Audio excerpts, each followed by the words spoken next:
Ја слушате програмата Низ Светото Писмо.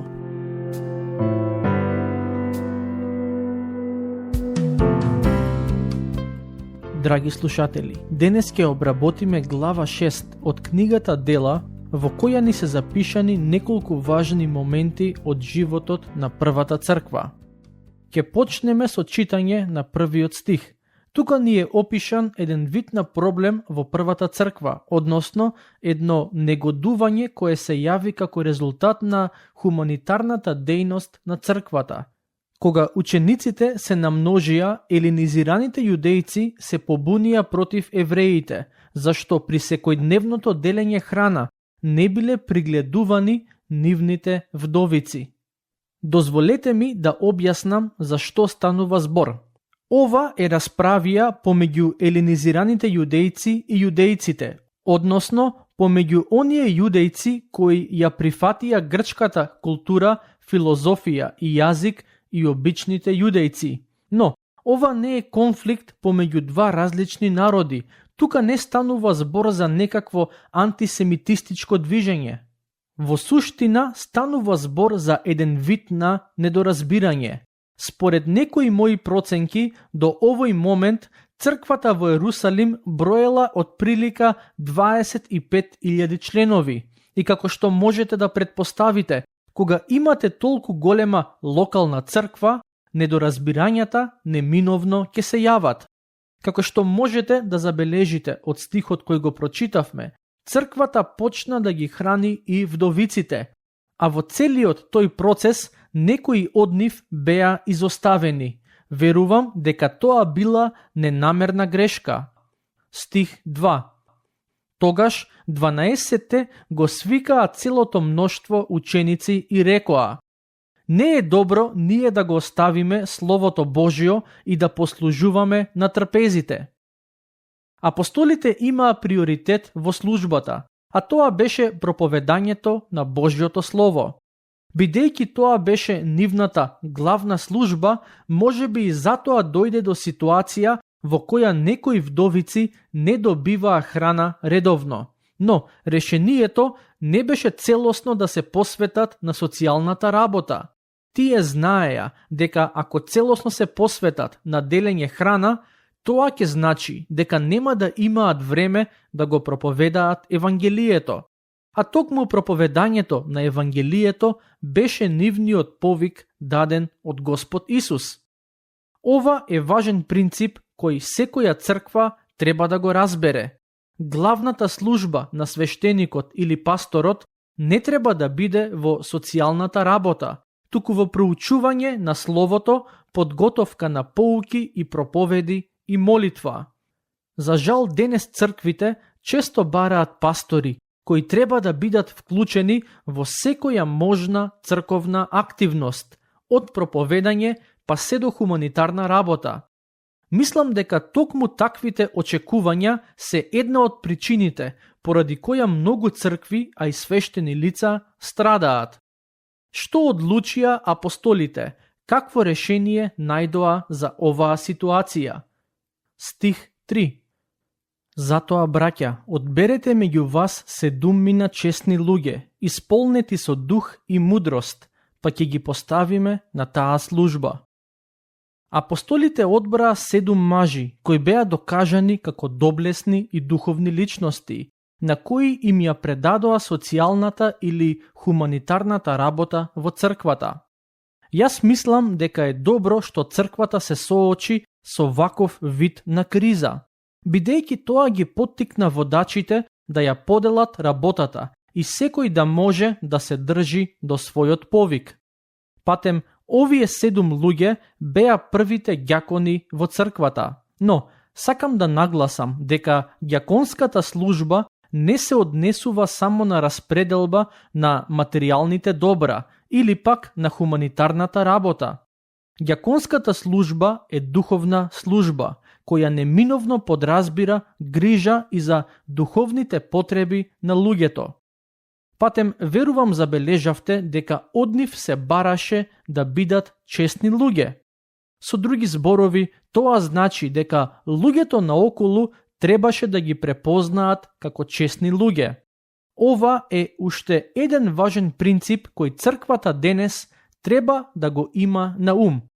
На служителни позиции во црквата не смеат да бидат поставени луѓе кои народот ги смета за нечестни, алчни или материјалисти.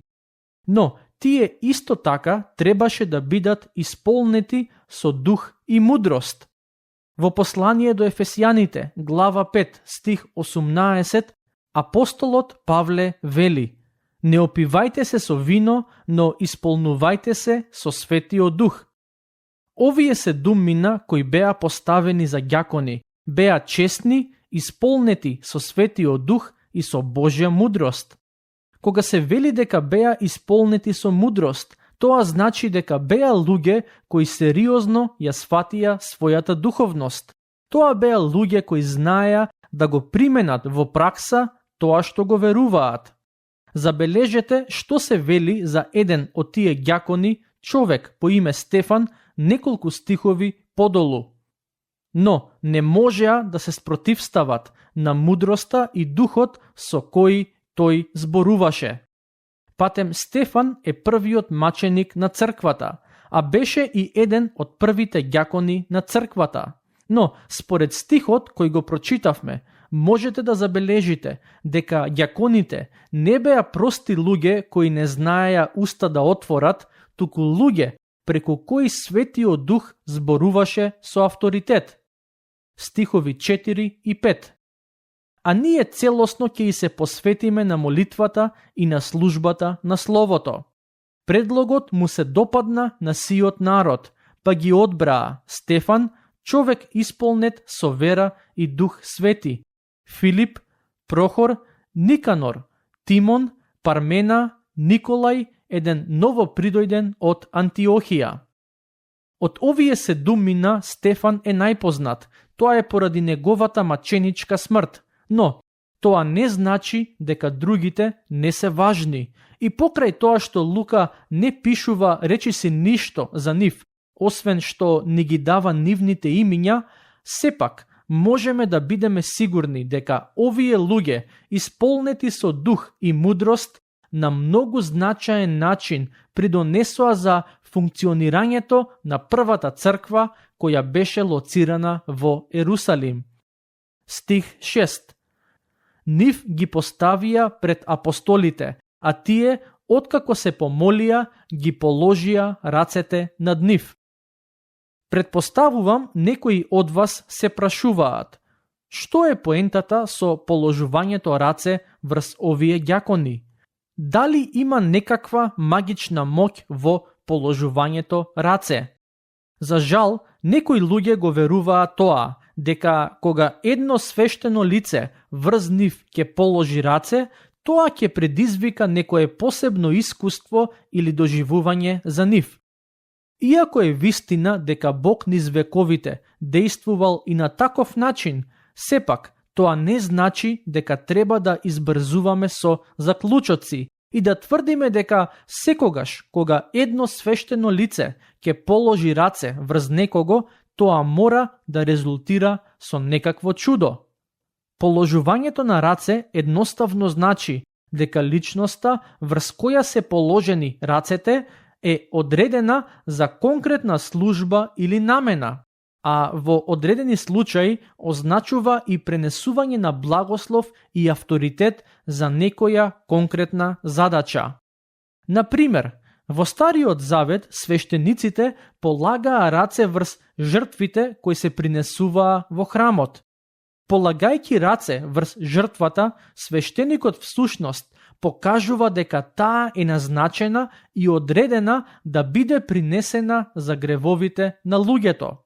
Во овој случај, кога апостолите ги положија рацете врз ѓаконите, тоа значеше дека тие 7 луѓе се назначени за таа служба, но и со тоа верувам дека им дадоа благослов и авторитет за да ја вршат таа служба за која беа назначени. Продолжуваме со читање, стих 7. И така, Словото Божјо се ширеше, и бројот на учениците во Ерусалим се зголемуваше, и големо мноштво свештеници и се покори на верата. Ова треба да биде целта на црквата, да се шири Божјото Слово помеѓу луѓето, а како резултат на тоа, црквата да расте не само духовно, туку и во број. Предпоставувам забележавте како Лука вели дека и големо мноштво свештеници и се покори на верата.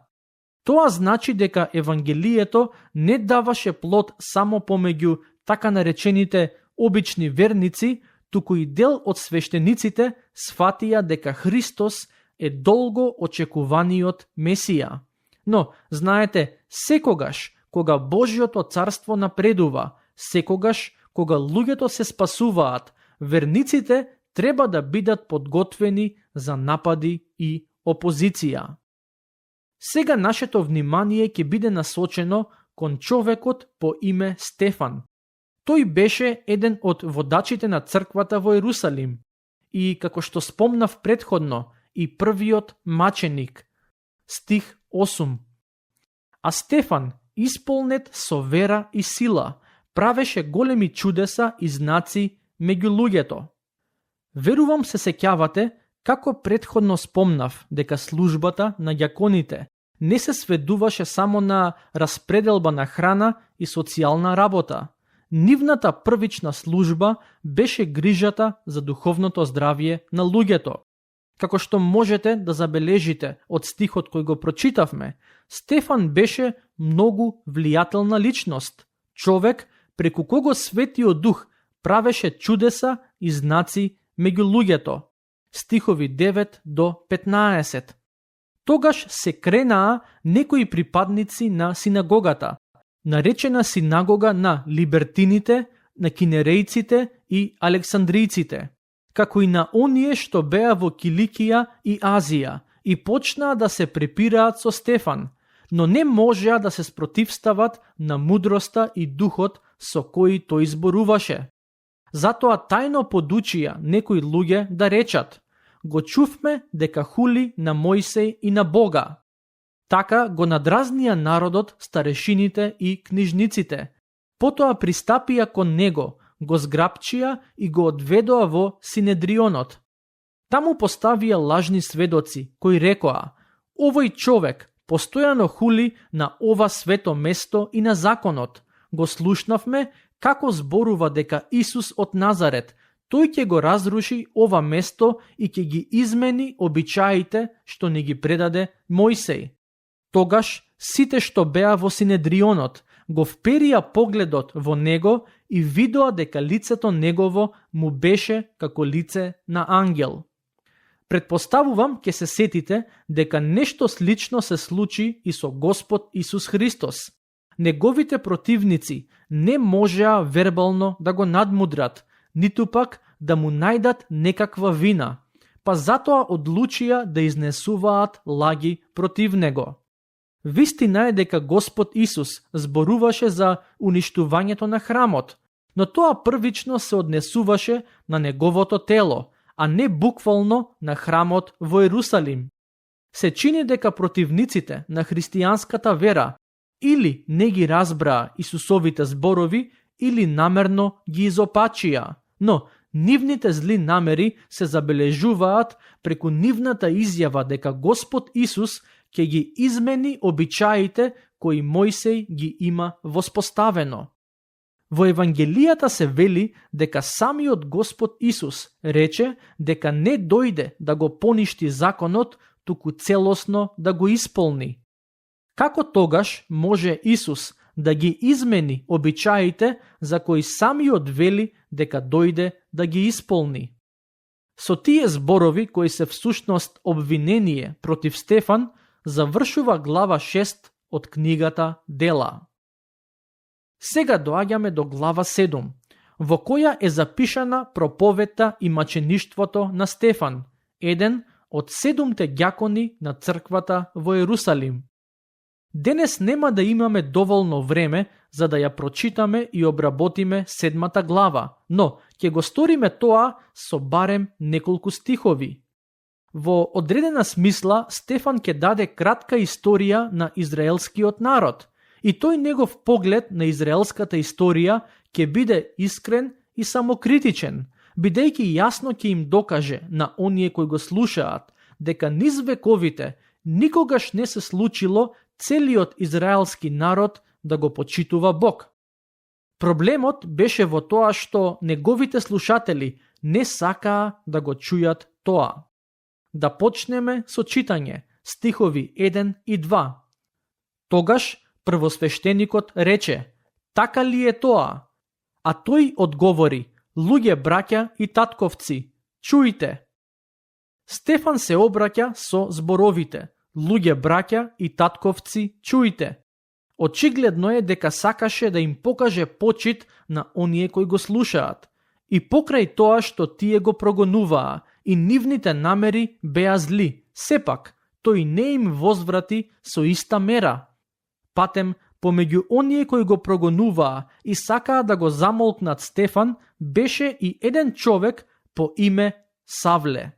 Тоа е човекот кој подоцна ќе биде наречен и Павле и ќе биде апостол кој ќе го проповеда Христос помеѓу неевреите. Но во моментот кога Стефан ја проповедаше оваа порака, Савле беше непријателски настроен кон христијаните и сакаше христијанското движење да се задуши. Би рекол дека Савле беше доста надарен човек, но неговиот ум беше помрачен со омраза. Години подоцна, откако ќе почне да го следи Христос, Павле напиша: проповедањето за крстот е безумство за оние кои гинат. Тоа е запишано во прво послание до Коринтијаните, глава 1, стих 18. Во моментот кога Стефан ја проповедаше оваа порака, за Савле крстот на вистина беше безумство, но потоа Христос му се смилува и му го промени животот. Стихови 2 и 3. Бог на славата му се јави на нашиот татко Авраам, кога беше во Месопотамија, уште пред да се пресели во Харан, и му рече: излези од твојата земја, од твојот род и од домот на татко ти, па појди во земјата што ќе ти ја покажам. Во оваа проповед Стефан се врати назад уште на самите почетоци, во времето на Авраам, кого израелците го сметаа за свој прататко. Во следната епизода ќе обработиме целата негова проповед и верувам ќе забележите колку добро го познаваше писмото и колку вешто поучуваше. Целта на оваа негова проповед беше многу јасна, да им покаже на слушателите дека Господ Исус Христос е ветениот Месија, оној во кого има спасение за секој кој ќе поверува во Него и ќе го следи Неговиот пат. Тука ќе го завршиме денешното проучување. До следниот пат, Бог нека ве благослови.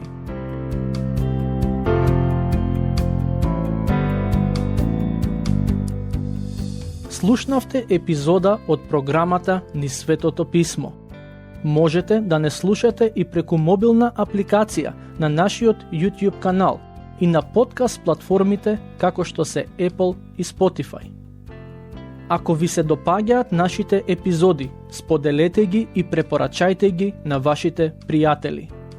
Бидете слободни да ни оставите свој коментар или да ни пишете на нашата имейл адреса nizsvetotopismo@gmail.com. Следете ги нашите страни Низ Светото Писмо на Facebook и Instagram.